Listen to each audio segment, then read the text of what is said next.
ನಮಸ್ಕಾರ. ಕೇರಳದಲ್ಲಿ medical seat ಪಡೆಯೋದು ಅಂದ್ರೆ ಆಹಾಹಾ ಅದೊಂದು ದೊಡ್ಡ ಸವಾಲೇ ಸರಿ ಅಲ್ವಾ? ಹೌದು.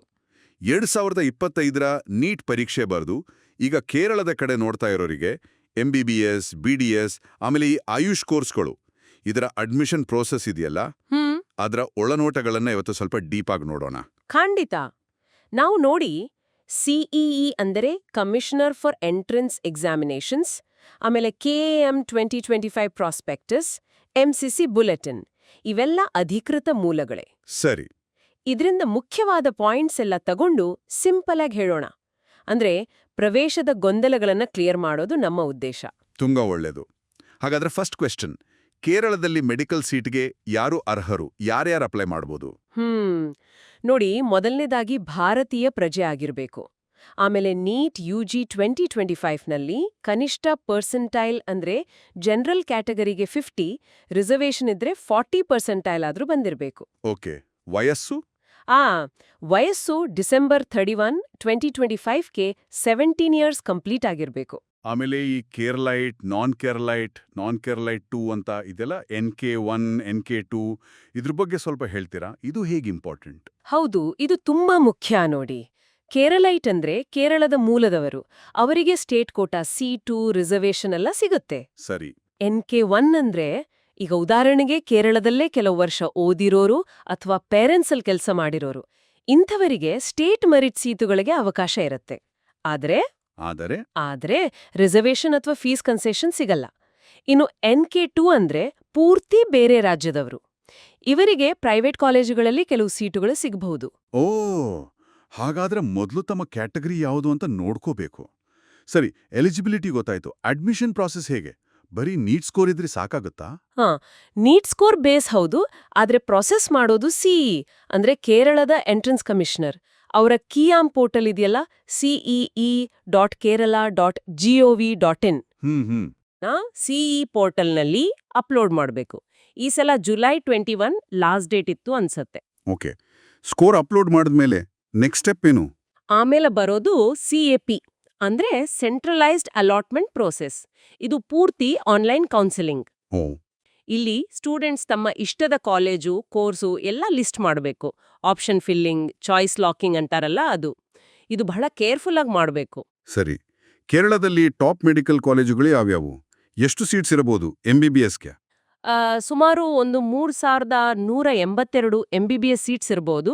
ಆಮೇಲೆ BDSಗೆ ಒಂದು 2077. ಇದು ಗವರ್ಮೆಂಟ್, ಪ್ರೈವೇಟ್ ಎಲ್ಲ ಸೇರಿ. ಗವರ್ಮೆಂಟ್ ಅಲ್ಲಿ state quota, all India quota? ಹೌದು.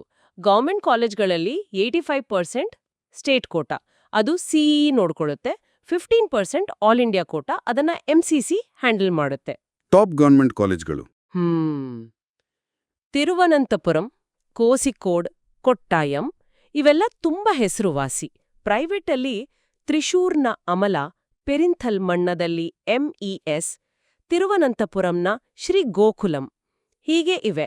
MBBS, BDS ಬಿಟ್ಟು ಬೇರೆ ಕೋರ್ಸ್ಗಳಿಗೆ ಅಂದ್ರೆ BAMS, BHMSಗೆ ಕೂಡ ಇದೇ ಪ್ರಾಸೆಸ್ಸಾ? ಹೌದು. ಆಯುರ್ವೇದ BAMS, ಹೋಮಿಯೋಪತಿ BHMS, ಸಿದ್ಧ BSMS, ಯುನಾನಿ BUMS ಎಲ್ಲದಕ್ಕೂ ನೀಟ್ ಸ್ಕೋರ್ ಬೇಸ್ ಮೇಲೆ ಇದೇ CE ಕೌನ್ಸಿಲಿಂಗ್ ಮೂಲಕವೇ ಅಡ್ಮಿಷನ್. ಓಕೆ. ಆದ್ರೆ ಇಲ್ಲೊಂದು ವಿಷಯ ಇದೆ. ನಮ್ಮ ಸೋರ್ಸ್ ಒಂದರಲ್ಲಿ ಆಯುಷ್ ಗ್ರಾಜ್ಯುಯೇಟ್ಸ್ಗೆ ಜಾಬ್ ಚಾಲೆಂಜ್ ಇದೆ ಅಂತ ಹೇಳಿದೆ. ಸೊ ಆ ಕೋರ್ಸ್ಗಳನ್ನ ಸೆಲೆಕ್ಟ್ ಮಾಡುವಾಗ ಲಾಂಗ್ ಟರ್ಮ್ ಬಗ್ಗೆನೂ ಯೋಚನೆ ಮಾಡೋದು ಒಳ್ಳೇದು ಅನ್ಸತ್ತೆ. ಹೌದು, ಅದು ಮುಖ್ಯವಾದ ಪಾಯಿಂಟ್. ನೀವು ಆಗಲೇ NK2 ಬಗ್ಗೆ ಹೇಳಿದ್ರಿ. ಅಂದ್ರೆ ಬೇರೆ ರಾಜ್ಯದವರಿಗೆ ಕೇರಳದಲ್ಲಿ ಸೀಟ್ ಸಿಗುತ್ತಾ?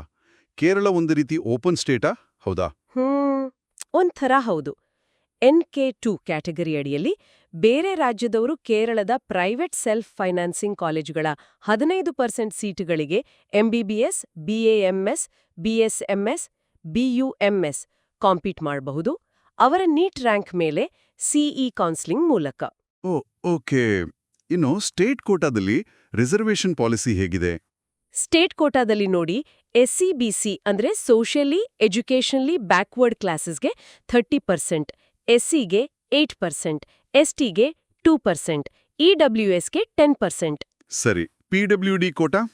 ಹೌದು, ಅಂಗವಿಕಲರಿಗೆ PWD 5% ಹಾರಿಜಾಂಟಲ್ ರಿಸರ್ವೇಷನ್ ಇದೆ. ಓಕೆ, ಈಗ ಸ್ವಲ್ಪ ಖರ್ಚು ವೆಚ್ಚದ ಕಡೆ ಬರೋಣ.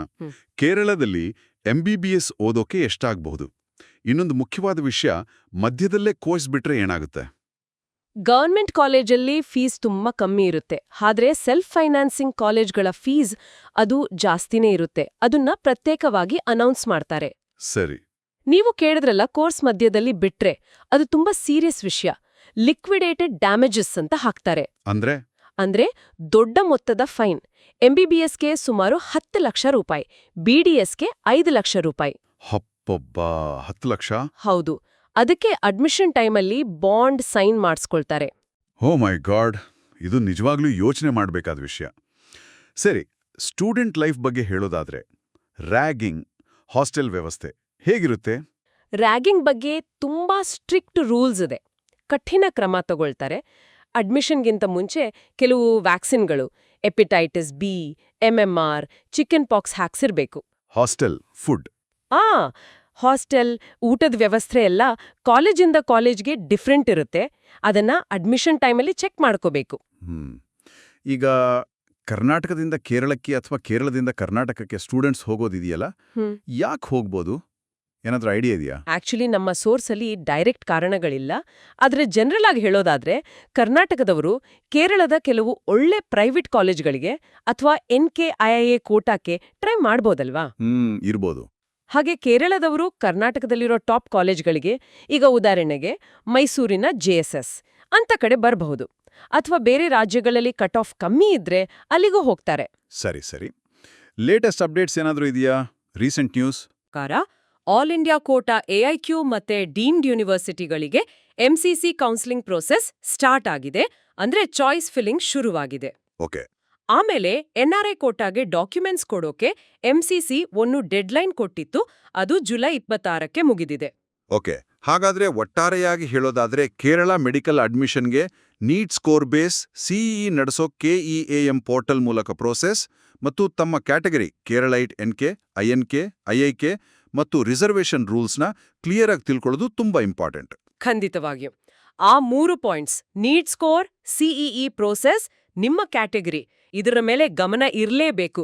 ಜೊತೆಗೆ ನಾವು ಮಾತಾಡಿದ ಹಾಗೆ MBBS BDS ಹೊರತುಪಡಿಸಿ ಬೇರೆ ಕೋರ್ಸ್, ಎಸ್ಪೆಷಲಿ ಆಯುಷ್ ಸೆಲೆಕ್ಟ್ ಮಾಡೋವಾಗ ಅದರ ಫ್ಯೂಚರ್ ಪ್ರಾಸ್ಪೆಕ್ಟ್ಸ್ ಬಗ್ಗೆನೂ ಸ್ವಲ್ಪ ಯೋಚಿಸಬೇಕಾಗಬಹುದು ಅನ್ನೋದು ಇವತ್ತಿನ ಡಿಸ್ಕಷನ್ ಇಂದ ಗೊತ್ತಾಗತ್ತೆ. ಹೌದು, ಖಂಡಿತ ಇದು ಯೋಚಿಸಬೇಕಾದ ವಿಷಯವೇ.